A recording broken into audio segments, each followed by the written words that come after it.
जय सनातन धर्म की प्रिय दर्शकों, आप सभी का स्वागत है हमारे इस YouTube चैनल पर।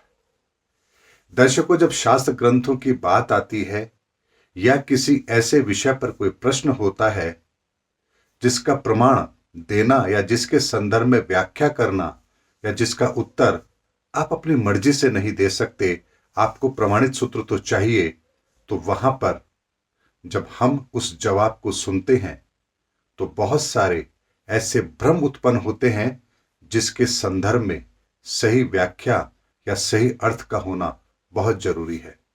और इसीलिए आज का ये वीडियो मैं बना भी रहा हूं।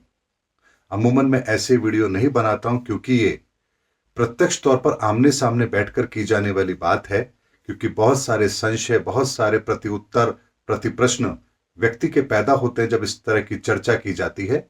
लेकिन मैं आज का वीडियो इसलिए बना रहा हूं क्योंकि कहीं ना कहीं से तो हमें इसकी शुरुआत करनी पड़ेगी, क्योंकि हम धर्म युग में प्रवेश कर रहे हैं। दर्शकों, एक छोटा सा वीडियो मैं आपको दिखाता हूं जो किसी ने मुझे फॉरवर्ड किया है, और इस वीडियो को देखने के बाद फिर मैं आगे की बात आप लोग के सामने रखूंगा। पहले इस वीडियो को जरा ध्यान से देखिए। शिव जी के मम्मी पापा कौन है? शिव जी के पिताजी हैं ब्रह्मा। ब्रह्मा से प्रकट हुए हैं। ये गीता जी अध्याय नंबर 14 के मंत्र 3, 4, 5 में ये स्पष्ट हो जाता है कि रजगुण ब्रह्मा, सदगुण विष्णु, तमगुण शिव जी ये प्रकृति यानी दुर्गा से उत्पन्न हुए हैं। और यही पुराण बता रहे हैं, यही गीता जी प्रत्यक्ष कर रही है, स्पष्ट कर रही है। दर्शकों, इस वीडियो को देखने के बाद में आपके सामने दो चीजें आएंगी। पहला ये कि कथावाचक ने अपने उस प्रश्न का उत्तर दिया जो बालक ने उनसे पूछा, और उन्होंने जैसा शास्त्रों में वर्णित है, कहीं पर लिखा है, उसके आधार पर उन्होंने जो पढ़ा उसके आधार पर उन्होंने उसका उत्तर दिया। इसमें कोई गलत नहीं है। आप कहीं से कुछ पढ़ रहे हैं और उसको पढ़ करके, उसको समझ करके, उसको सत्य मानकर अगर आप कोई जवाब दे रहे हैं तो इसमें कोई गलत नहीं है, क्योंकि उन्होंने स्वयं के कोटेशन के आधार पर वो बात नहीं कही है, किसी चीज को कोट करके ये बात कही है, क्योंकि बहुत से शास्त्रों में ऐसा लिखा गया है। लेकिन वहीं एक और हैं जो अपनी इस बात को प्रमाणित कर रहे हैं गीता के 14वें अध्याय के 5वें श्लोक के आधार पर।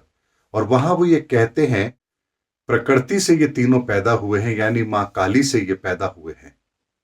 अब यहां भावार्थ आपने समझ लिया। अब इसके आगे की बात मैं कहता हूं और प्रमाणित तरीके से आपके सामने रखता हूं, ताकि आपको ये बात समझ आएगी कि किस तरह से हमें चीजों का अर्थ लेना चाहिए और किस तरह से हमें इन चीजों को सत्य मानना चाहिए। दर्शकों, गीता के 14वें अध्याय के 5वें श्लोक के अंदर क्या कहा गया है?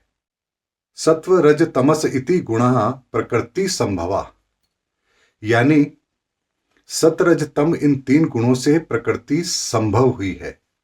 अब जब यहां बात आती है कि इन तीन गुणों से प्रकृति संभव हुई है, तो यहां ये कहीं पर भी प्रमाणित नहीं होती है कि मां काली से भगवान शिव पैदा हुए हैं।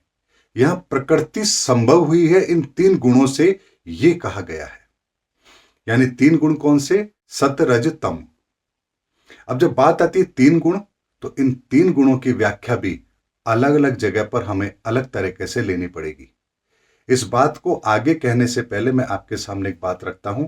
जैसे सूर्य एक है, लेकिन उसके कई नाम हैं।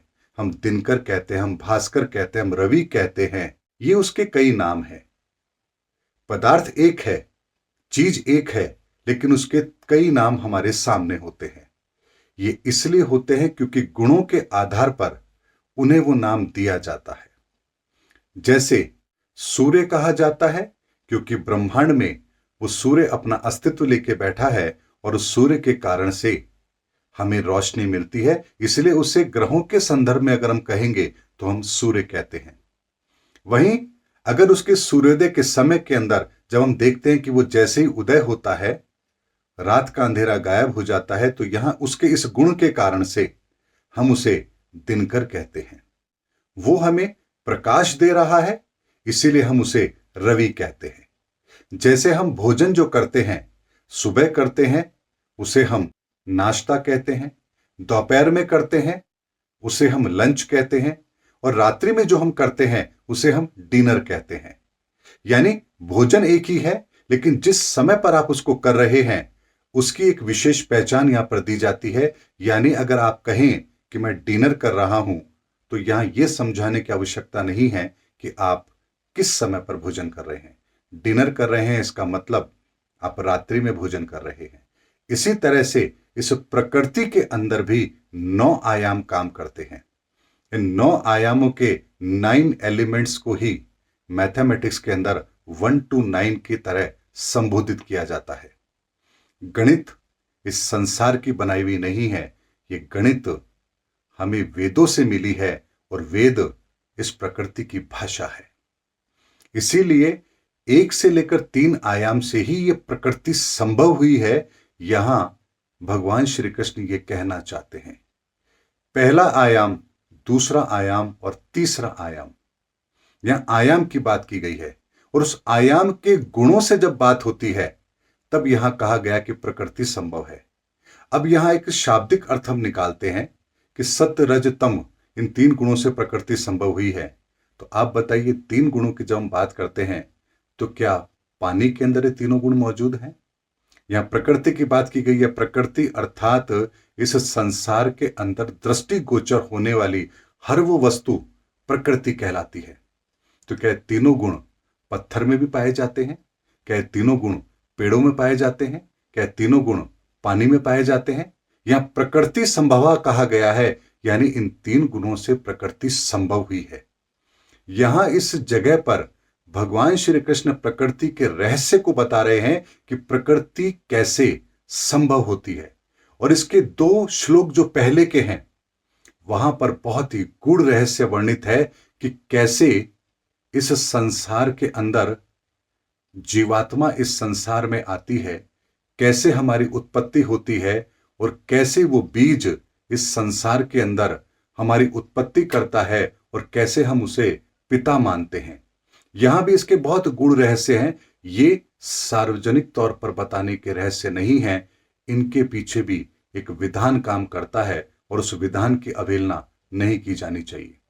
लेकिन 14वें अध्याय के 5वें श्लोक के अंदर जो यहां कहा गया है कि सत, रज, तम गुण, इन 3 गुणों से ही प्रकृति संभव है, तो यहां हमें यह समझना पड़ेगा कि संसार के पहले आयाम को सतगुण से कहा गया, दूसरे आयाम को रजगुण से कहा गया और तीसरे आयाम को तम गुण से कहा गया।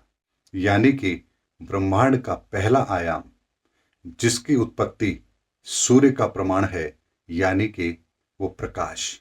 इसके भी विस्तार हैं, बहुत विस्तार हैं। ये प्रकाश है, ये आत्मा है, ये अग्नि है, और अगर गुणों में देखेंगे तो ये सत है। यानी गुणों के आधार पर जब इस पहले पदार्थ की रचना की जब हम बात करते हैं तो यहां उसे कहा गया सतगुण। सतगुण अर्थात वो सूर्य, उस सूर्य का प्रकाश, वो अग्नि, और इसे ही ऋग्वेद के पहले मंडल के अंदर इसी अग्नि के विषय में बहुत डिटेल में वर्णन किया गया। तो यहां पहला गुण जो कहा गया है वो कहा गया है सतगुण अर्थात वो प्रकाश। दूसरे आयाम की जब बात की गई वहां कहा गया तमोगुण। तमोगुण का मतलब होता है इस संसार के अंदर जो गति ले रहा है। ऐसे में यहां अगर ग्रहों की बात करेंगे तो उसे चंद्रमा से संबोधित किया गया। हम अगर मन की बात करेंगे तो यहां मन को उससे संबोधित किया गया। वायु अर्थात गति, अर्थात इस संसार के अंदर वो सभी चीजें जो एक स्थान से दूसरे स्थान पर गति करती है, यहां उसे इस गुण से संबोधित किया गया। और इस आयाम के अंदर सभी देवी देवता आते हैं क्योंकि उनके पास शरीर नहीं है, लेकिन परमात्मा से उनका संबंध है और दूसरा तत्व भी उनके पास मौजूद है। और इसी आयाम के अंदर अदृश्य सारे लोग आते हैं। अब तीसरे के अंदर उन्होंने कहा तमोगुण। तमोगुण का अर्थात मतलब होता है इस प्रकृति का तीसरा आयाम, इस सृष्टि का तीसरा आयाम, जहां पर इस संसार रचना लेता है। यानी तीसरे गुण के बाद ही इस संसार के अंदर हर चीज अपना आकार लेती है, चाहे फिर वो पेड़ पौधे हो, ये पहाड़ हो, ये नदियां हो, या जीव हो किसी भी तरह की, या ये समुद्र हो, हर तरह की रचना जो इस संसार की है उस तीसरे आयाम में आकर के संभव होती है। यानी प्रकृति का वो रूप जो यहां पर एक आकार लेता है, उन 3 गुणों के आधार पर लेता है। और ये 3 गुण जिन्हें हम अगर आयाम की बात करेंगे तो पहला आयाम, दूसरा आयाम और तीसरा आयाम, इन 3 आयाम से मिलकर के ये संसार बनता है। और इन 3 आयामों की जिम्मेदारी जिन्हें दी गई है वो ब्रह्मा है। इसीलिए ब्रह्मा का नाम सबसे पहले लिया जाता है और कहा जाता है कि ब्रह्मा इस संसार की रचना करते हैं, क्योंकि इन 3 आयामों से प्रकृति संभव है। और इसके पश्चात जो चौथा, पांचवा और छठा आयाम होता है, उन 3 आयामों की पालना भगवान विष्णु करते हैं, नारायण करते हैं। इसीलिए उन्हें सृष्टि का पालनहार कहा जाता है। और बाकी के जो 3 आयाम है, 7वां, 8वां, 9वां, उसकी पालना भगवान शिव करते हैं। और इसीलिए इनका क्रम ब्रह्मा, विष्णु और महेश है। और यही थ्योरी निकोला टेस्ला की एनर्जी लेवल पर भी सिद्ध होती है। और इन 3 आयामों की जब हम बात करते हैं तो हमें अगर इन आयामों को समझना है तो हमें कुछ चीजों का ध्यान जरूर रखना पड़ेगा कि इस सृष्टि की उत्पत्ति कैसे हुई, वो आरंभिक काल कैसा था जब इस सृष्टि की उत्पत्ति हुई। और अगर इस चीज को हमें समझना है तो हमें ऋग्वेद को समझना पड़ेगा। ऋग्वेद के 10 मंडल, पहले के 9 आयामों को 9 मंडल रिप्रेजेंट करते हैं और 10वें के अंदर इन संपूर्ण 9 आयामों का अर्थ समाहित हुआ है। इसीलिए पहला वेद ऋग्वेद कहलाता है, जहां इस संसार के उत्पन्न होने के सभी रहस्य वहां वर्णित है। इसीलिए यदि किसी चीज को समझना है तो सबसे पहले ऋग्वेद के 10 मंडलों को हमें समझना पड़ेगा, तभी हम किसी भी ग्रंथ में लिखी गई कोई बात को अच्छी तरह से समझ पाएंगे। अब यहां एक बात आती है कि फिर हम किसी का अर्थ अलग अलग क्यों निकालते हैं? जब बात एक ही कही गई है तो हर विद्वान इसकी अलग अलग व्याख्या क्यों करता है? तो इस बात के लिए एक बात मैं आपके सामने रखना चाहूंगा। जैसे हम अपनी बुद्धि से जब किसी चीज का अर्थ निकालते हैं तो वहां विविधता जरूर होगी, लेकिन जब हम परमात्मा की कृपा से और उनके आदेश से जब इसकी व्याख्या करते हैं, अंतर जगत के अंदर उतर के व्याख्या करेंगे, तो हर वो व्याख्या वही होगी जो चाहे आज से 1000 साल पहले की गई हो या आज के 5000 साल पहले की गई हो। इस बात को प्रमाणित करने के लिए मैं एक उदाहरण आपके सामने रखता हूं। जैसे एक व्यक्ति कहता है कि मेरा पुत्र बहुत खराब है, मुझे इतना परेशान करता है, ये मेरे छाती पर बैठ करके मूंग दलता है। अब ये बात उन्होंने यहां कही है। अब इस बात का जब मतलब निकाला जाता है, कुछ लोग बैठ के इस बात की व्याख्या करना चाहते हैं, तो अब वहां पर वो अपना अर्थ निकाल रहे हैं। ये व्यक्ति क्या कह रहा है? ये व्यक्ति कह रहा है मैं बहुत दुखी हूं, परेशान हूं, मेरे पुत्र ने मुझे बहुत परेशान किया है, मेरी छाती पर बैठकर मूंग दलता है। ओह, कितनी दयनीय स्थिति है। ये लेटा हुआ है, इसका पुत्र इसकी छाती पर बैठा है, ओखली लिए हुए है, हरे मूंग ले रखे हैं और उसको वो वहां पर दल रहा है। कितनी असहनीय पीड़ा इस व्यक्ति को हो रही है, कितना निकृष्ट पुत्र है ये, कैसी इसकी स्थिति बना रखी है। अब यहां वो ये व्याख्या कर रहा है क्योंकि शब्द वही है, लेकिन जो इस बात का मर्म जानता है वो क्या कहेगा?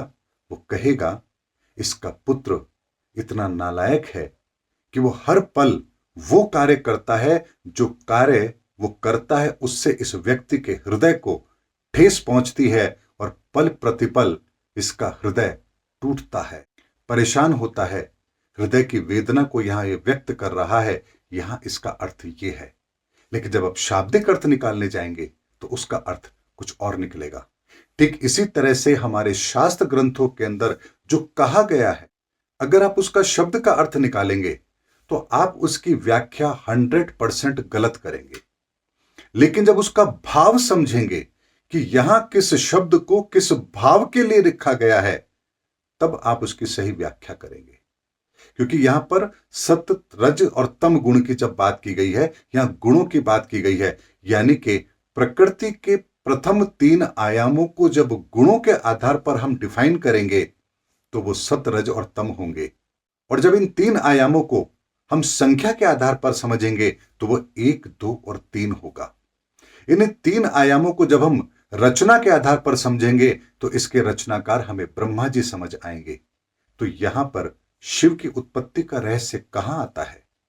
यहां तो उन्होंने ये बताने की कोशिश की है, भगवान श्री कृष्ण ने तो, कि इन 3 आयामों के, इन 3 पदार्थों से, इन 3 गुणों से ये प्रकृति संभव हुई है। यहां उन्होंने स्पष्ट तौर पर यह बात बताने की कोशिश की है। यहां शिव की उत्पत्ति का रहस्य कहां आता है? शिव की उत्पत्ति का रहस्य तो उन्होंने 14वें अध्याय के 3रे श्लोक में कही है कि शिव की उत्पत्ति कैसे हुई है। वहां भी वो बात स्पष्ट तौर पर नहीं है, सांकेतिक तौर पर है। क्योंकि शिव स्वयंभू इसीलिए कहलाते हैं क्योंकि उनकी उत्पत्ति किसी ने नहीं की है। भगवान विष्णु नारायण के बाएं अंग से, उनकी भुजा से वो उत्पन्न हुए हैं। और भगवान शिव की उत्पत्ति के साथ ही उन्हें 2 रूप यहां पर धारण करने पड़े हैं, एक मोहिनी का रूप और एक स्वयं शिव का रूप। और यही मोहिनी और शिव के इस रूप से इस संसार के जीवों की उत्पत्ति हुई है।